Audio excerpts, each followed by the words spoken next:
ചാലക്കുടിയിലെ beauty parlour ഉടമ ഷീല സണിയെ വ്യാജ ലഹരി കേസിൽ കുടുക്കിയ സംഭവത്തിൽ ബന്ധുവായ യുവതി അറസ്റ്റിൽ. ഷീല സണിയുടെ മരുമകളുടെ സഹോദരി ലിവിയ ജോസിനെയാണ് പോലീസ് മുംബൈയിൽ നിന്ന് കസ്റ്റഡിയിലെടുത്തത്. ദുബായിൽ നിന്ന് മുംബൈയിൽ വിമാനം ഇറങ്ങിയപ്പോഴാണ് ഇവരെ പിടികൂടിയത് എന്നാണ് വിവരം. കേസിലെ ഒന്നാം പ്രതിയായ തൃപ്പൂണിത്തുറ സ്വദേശി നാരായണദാസ് അറസ്റ്റിലായതിന് പിന്നാലെയാണ് ലിവിയയുടെ പങ്ക് തെളിയുന്നത്. ലിവിയയുടെ നിർദ്ദേശപ്രകാരമാണ് ഷീല സണിയുടെ സ്കൂട്ടറിൽ LSD സ്റ്റാമ്പ് വെച്ചത് എന്ന് നാരായണദാസ് പോലീസിന് മൊഴി നൽകിയിരുന്നു. ഇയാൾ കുറ്റം സമ്മതിക്കുകയും ചെയ്തിരുന്നു. തുടർന്ന് ചോദ്യം ചെയ്യാൻ വിളിപ്പിച്ചപ്പോൾ ബംഗളൂരുവിൽ സ്വകാര്യ സ്ഥാപനത്തിൽ ജോലിക്കാരിയായിരുന്ന ലിവിയ ദുബായിലേക്ക് കടക്കുകയായിരുന്നു. തുടർന്ന് പോലീസ് ലിവിയയ്ക്കായി ലുക്കൌട്ട് നോട്ടീസ് പുറത്തിറക്കിയിട്ടുണ്ടായിരുന്നു. വ്യക്തിവൈരാഗ്യമാണ് ഷീല സണ്ണിയെ കൊടുക്കാൻ കാരണമെന്നാണ് ലിവിയയുടെ സുഹൃത്തായ നാരായണദാസിന്റെ മൊഴി. ലിവിയെ നാളെ കേരളത്തിലെത്തിക്കുമെന്ന് പോലീസ് അറിയിച്ചു.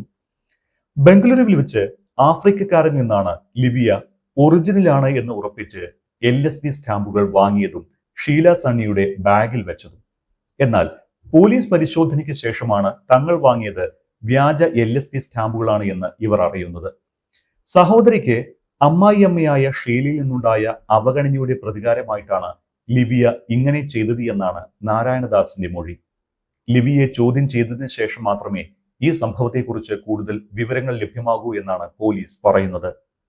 2023 മാർച്ച് 27-നാണ് ഷീല സണ്ണിയുടെ സ്കൂട്ടറിലെ ബാഗിൽ നിന്നും LSD സ്റ്റാമ്പുകൾ എന്ന് പറയപ്പെടുന്ന വസ്തുക്കൾ പിടികൂടിയത്. ചാലക്കുടിയിലെ ബ്യൂട്ടി പാർലർ ഉടമ ഷീല സണ്ണിയുടെ ഹാൻഡ് ബാഗിലും സ്കൂട്ടറിലും ലഹരി സ്റ്റാമ്പ് ഉണ്ടെന്നായിരുന്നു എക്സൈസ് ഇൻസ്പെക്ടർക്ക് കിട്ടിയ വിവരം. പരിശോധനയിൽ ലഹരി ഉണ്ട് എന്ന് കണ്ടെത്തുകയും ഷീല സണ്ണിയെ എക്സൈസ് അറസ്റ്റ് ചെയ്യുകയും ചെയ്തു. കേസിൽ 72 ദിവസമാണ് ഷീല സണ്ണി ജയിലിൽ കിടന്നത്. രാസപരിശോധനയിൽ സ്റ്റാമ്പിൽ ലഹരിയില്ല എന്ന് കണ്ടെത്തി. ഇതിനിടയിൽ ഹൈക്കോടതി കേസ് റദ്ദാക്കുകയായിരുന്നു. മരുമകളുടെ സ്വർണം പണയം വെച്ചതുമായി ബന്ധപ്പെട്ട് ഷീലയുടെ കുടുംബവും മരുമകളുടെ കുടുംബവും തമ്മിൽ തർക്കമുണ്ടായിരുന്നുവെന്നാണ് വിവരം. കടങ്ങൾ വീട്ടാനായി ഷീല സണ്ണി ഇറ്റലിയിലേക്ക് പോകാൻ ശ്രമം നടത്തിയപ്പോൾ സ്വർണത്തിന്റെ കാര്യത്തിൽ തീരുമാനമുണ്ടാക്കാതെയാണ് പോകുന്നത് എന്ന് മരുമകളുടെ വീട്ടുകാർക്ക് പരാതി ഉണ്ടായിരുന്നു. തനിക്ക് കൂടി അവകാശപ്പെട്ട സ്വത്ത് നഷ്ടമാകുമെന്ന ലിവിയയുടെ ചിന്തയാണ് വൈരാഗ്യത്തിന് കാരണമെന്ന് പോലീസ് കണ്ടെത്തിയിട്ടുണ്ട്.